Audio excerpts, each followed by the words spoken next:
드디어 첫 번째 계약에 따른 K2 전차의 인도가 완벽하게 완료되었습니다. 2025년 11월 13일 목요일 폴란드 제문추균 기계화 사단에 K2 전차 20대가 최종 도착하면서 코신의 아카미시 국방부장관은 2022년에 주문했던 180대의 전차 인도가 마침내 마무리되었음을 공표했습니다. 폴란드는 한국과의 1차 계약에서 2025년까지 180대를 인도받기로 약속했는데 계약 체결 직후 첫 물량이 제16기계화 사단 예하 20기화 여단에 배치된 것을 시작으로 한국은 약속된 2025년이라는 기한 내에 180대를 모두 전달하는 경이로운 성과를 보였습니다. 폴란드 매체 포르타 옴론나은 폴란드군 역사상 가장 빠르고 역동적인 현대화의 상징이며 2022년 이후 유럽에서 유례를 찾아볼 수 없는 속도로 폴란드가 재무장을 추진하게 만든 핵심 사례라고 한국산 K2 전차의 도입을 극찬했습니다. 폴란드가 1차 계약 물량인 180대를 예정된 납기 내에 전부 인수하자 유럽 내에서 독자 전차를 계약하고 하염없이 기다리던 국가들은 그야말로 멘탈 붕괴 상태에 빠지고 있습니다. 현재 유럽 방산 시장에서는 폴란드의 이처럼 압도적인 속도, 즉 180대 전체 인도를 불과 3년 만에 이뤄낸 것을 두고 기적이라고까지 표현하고 있습니다.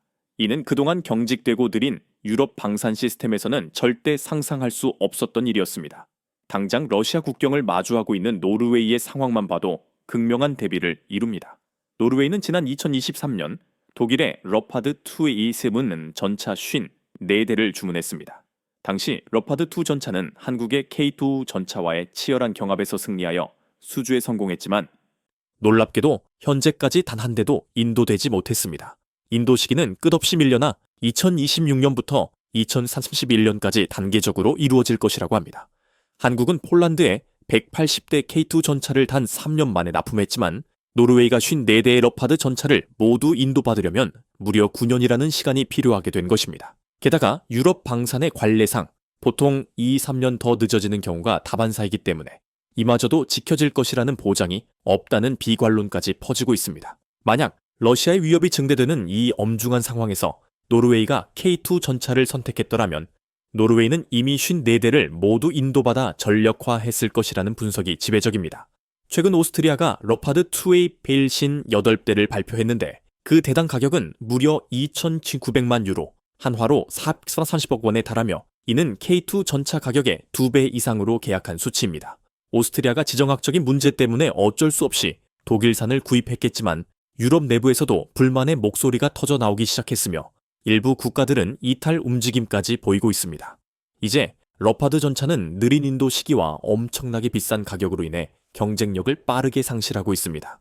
반면 K2 전차는 러파드2를 능가하는 압도적인 성능에 더해 극도로 빠른 납기와 합리적인 가격 구조로 인해 단순한 가성비를 넘어선 글로벌 게임 체인저 가십로 불리며 전 세계의 주목을 받고 있습니다. 최근 중동 분쟁과 우크라이나 전쟁이 장기화되면서 국제적인 위기가 고조되는 가운데 전 세계 국가들은 하루라도 빨리 군사력을 증강시키고자 절박하게 움직이고 있습니다. 이러한 환경에서 경쟁사와 비교할 수 없을 정도로 압도적인 속도와 납기 능력은 한국의 방산 기업들을 전 세계가 찾게 만드는 독보적인 매력으로 작용하고 있습니다. 올해 3분기 국내 방산 4사 중 유일하게 수주 물량이 증가한 현대로템은 내년을 기점으로 K2 전차의 수출 지역을 대폭 확대할 전망입니다. 현재 중동 지역 특화형 K2 전차 개발이 활발하게 진행 중이며 내년 상반기 내에 개발이 완료되면 이라크로의 수출 논의가 본격화될 것으로 보입니다. 또한 최근 루마니아 수주 역시 가시권에 들어왔으며 페루와 남미 지역으로의 K2 추가 수출 가능성도 매우 높아지고 있습니다. 이 모든 잠재적 고객들이 현재 하나같이 주목하는 것은 바로 폴란드의 성공적인 전력화 사례입니다. 180대 인도로 빠른 납기를 입증했을 뿐만 아니라 최근에는 K2 전차가 무시무시한 파괴력을 실제로 입증하고 있기 때문입니다. 폴란드는 10월부터 11월까지 비가 잦아 지형이 진창으로 변하는 라스푸티차 시기를 맞이합니다.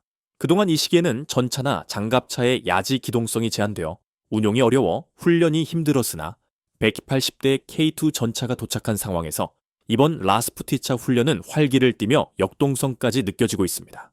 최근 폴란드에서 20여 대의 K2 전차가 집중 훈련하는 장면이 영상으로 포착되었는데 진창이 된 광활한 평원에서 수십 대의 K2 전차가 힘차게 달리며 실사격 훈련을 펼치는 모습은 가히 장관이었습니다.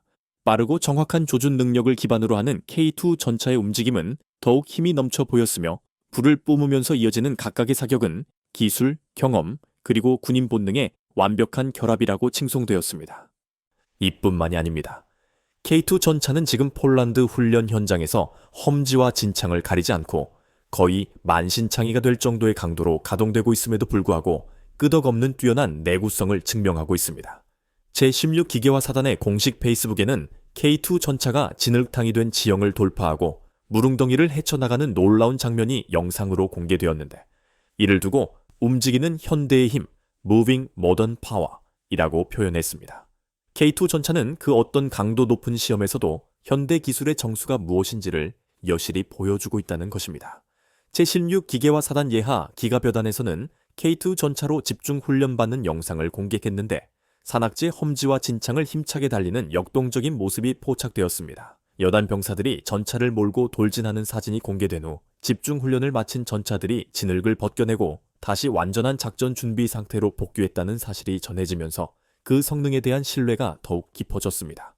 올해 8월 폴란드는 K2 전차 180대를 추가로 계약했는데, 이 중 82대가 폴란드 현지에서 K2PL 버전으로 생산될 예정입니다. 이미 180대를 받은 폴란드는 향후 총 1000대를 보유할 거대한 계획을 품고 있습니다. 현재 폴란드에서는 현지에서 생산될 K2PL 버전에 대한 기대감이 최고조에 달하고 있습니다.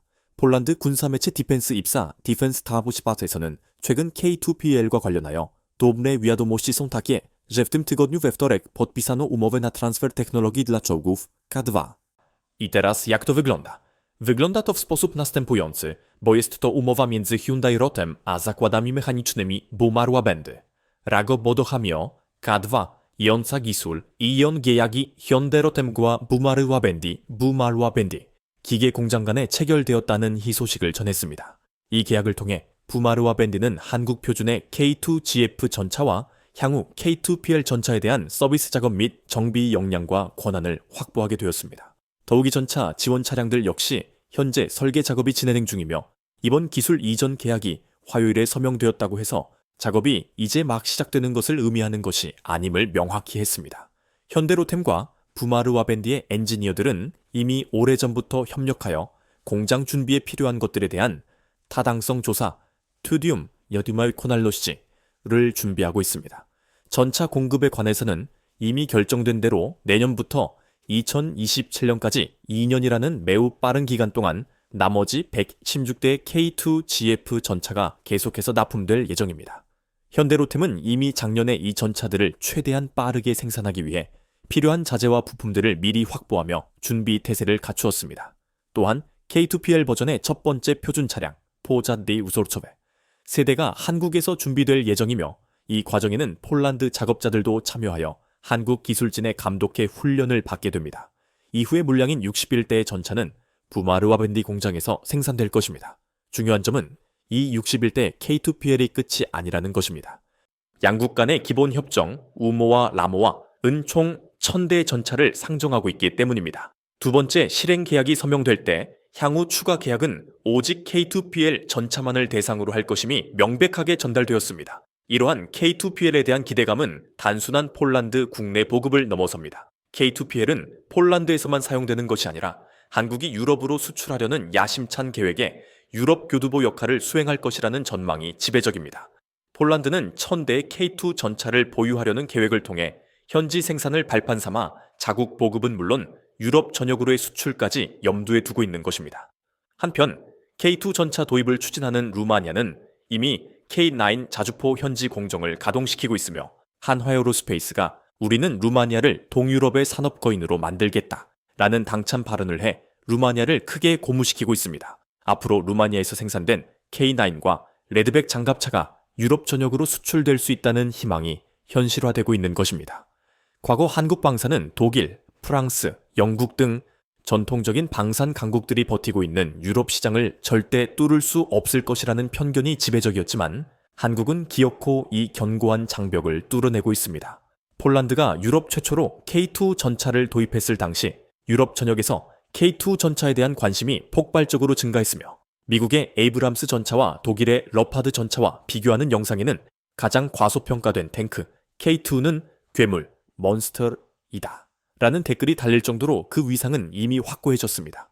이 놀라운 K방산의 신화, 그리고 K2 전차가 유럽의 방산 지형을 어떻게 재편하고 있는지에 대한 더욱 깊은 분석과 생생한 현장 영상을 놓치지 않으려면 지금 바로 이 영상에 좋아요를 누르시고 여러분의 뜨거운 의견을 댓글로 남겨주세요.